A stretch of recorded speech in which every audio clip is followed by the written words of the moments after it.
Level 1. The Rookie.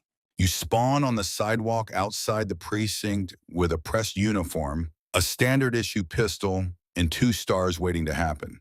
The city doesn't care about you. It never did. Your first shift starts at 6 a.m. You respond to a noise complaint. You drive 3 blocks. A man throws a trash can at your cruiser before you even park. You radio it in. Dispatch doesn't respond. They're handling a 7-car pileup on the freeway caused by someone who stole a tank. This is normal here. You write your first citation. Expired plates on a DeClass Rancher. The driver pulls away before you finish the ticket. You don't chase. Your training officer told you not to chase for minor infractions. Your training officer has been hiding behind the precinct dumpster since a gang member shot off his wing mirror last Tuesday. Your first wanted level response comes on day 3. 2 stars. Armed robbery in progress at a convenience store. You arrive. The suspect is already on the roof. He has an RPG. You radio for backup. Backup arrives and immediately drives into a lamppost. The suspect escapes via jetpack. You write the incident report. 47 pages. Nobody reads it. You go home. You sit in your apartment. You hear gunfire outside. You look out the window. You go back to bed.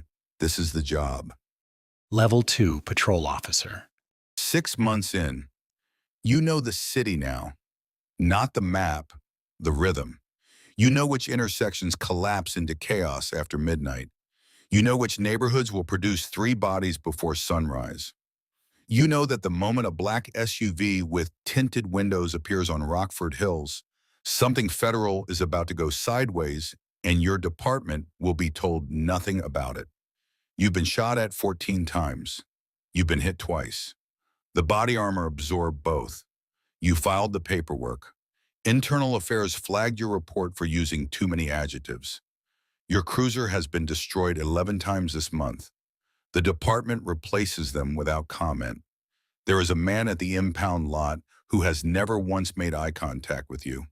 You suspect he doesn't sleep. You suspect he is the only reason the city functions at all. You make your first real arrest. A man in a chicken suit who has robbed the same Fleeca bank 4 times in 8 days. He is not sorry. He explains calmly that the bank's security resets every 72 hours. He has a spreadsheet. You admire the spreadsheet. You arrest him anyway. He is released before your shift ends. You don't ask why. You already know why.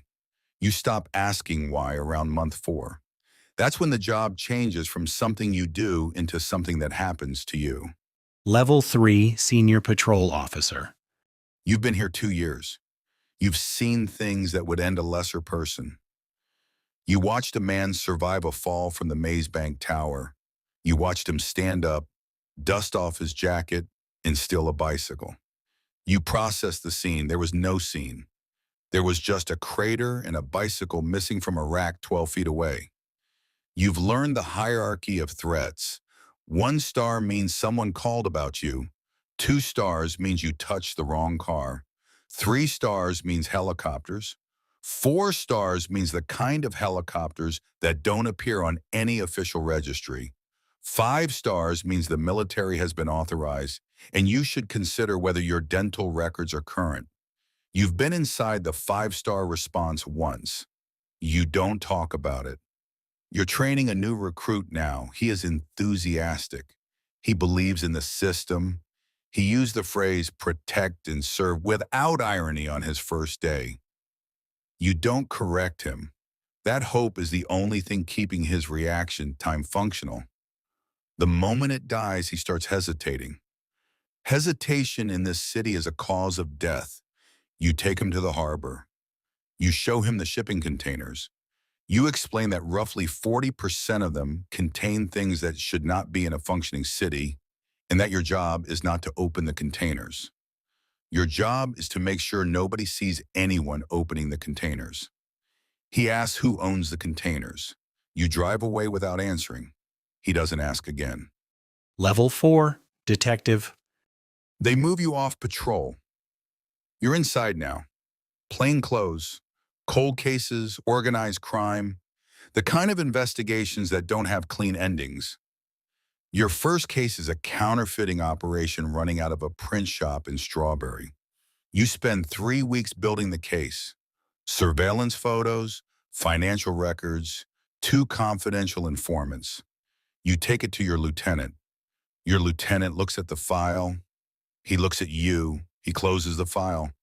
He tells you the print shop is under federal observation and your investigation has just complicated 17 months of work you were never supposed to know existed. You learn something important that week. In this city, information moves in 2 directions. Down, meaning what they tell you, and sideways, meaning what you piece together from what they don't.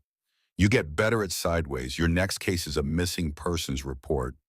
A mid-level arms dealer, gone. No body, no ransom, no witnesses. You work it for 6 weeks. You follow the money. The money leads to a private security firm in Vinewood Hills. The security firm's LLC traces back to a shell company. The shell company traces back to a government contract number that returns an access denied error when you run it through any database you're authorized to use. You close the case as unsolved. You keep a copy of everything in a folder at home. You don't tell anyone about the folder.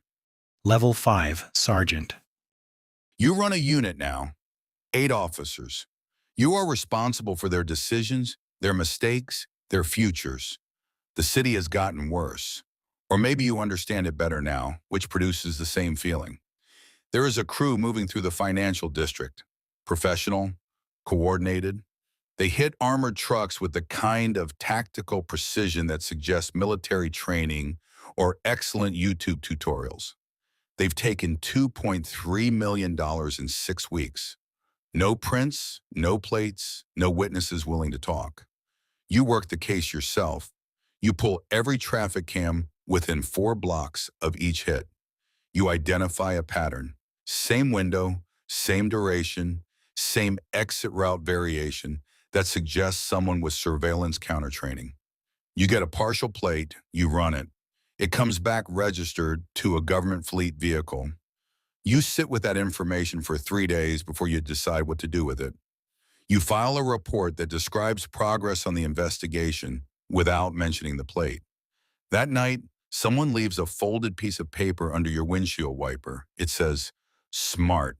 You don't sleep well after that, but you sleep. That's something. Level 6, Lieutenant. You're 41 years old.